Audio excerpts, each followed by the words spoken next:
Delhi premier లీగ్‌లో భాగంగా east Delhi riders, New Delhi tigers మధ్య మ్యాచ్‌లో భయానక సంఘటన చోటు చేసుకుంది. న్యూఢిల్లీ టైగర్స్ ఇన్నింగ్స్ సమయంలో ఆశిష్ మీనా వేసిన 18వ ఓవర్‌లో బ్యాటర్ లక్ష్య థరిజా ఆడిన స్ట్రెయిట్ డ్రైవ్ నేరుగా అంపైర్ ధర్మేష్ భరద్వాజ్ ముఖాన్ని బలంగా తాకింది. దీంతో అంపైర్ నొప్పితో విలవిల్లాడిపోయారు.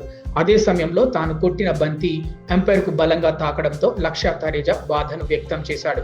అయితే తాజా నివేదిక ప్రకారం అంపైర్ భరద్వాజ్ పరిస్థితి సీరియస్‌గా ఉండడంతో ఆసుపత్రిలో చేర్చినట్లు సమాచారం. ప్రస్తుతం ఆయన ఐసీయూలో చికిత్స పొందుతున్నట్లు తెలుస్తోంది. ఇదే మ్యాచ్‌లో అంతకు ముందే అంపైర్ భుజానికి కూడా గాయమైంది. మ్యాచ్ విషయానికొస్తే ఈస్ట్ ఢిల్లీ రైడర్స్ 36 పరుగుల తేడాతో న్యూఢిల్లీ టైగర్స్ పై విజయం సాధించింది.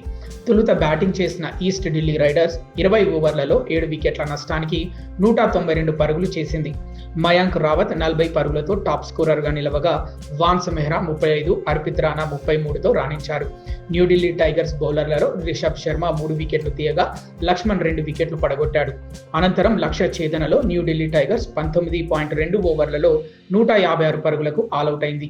కెప్టెన్ హిమ్మత్ సింగ్ 31, లక్ష్య థరేజా 21 పరుగులతో పర్వాలేదనిపించారు.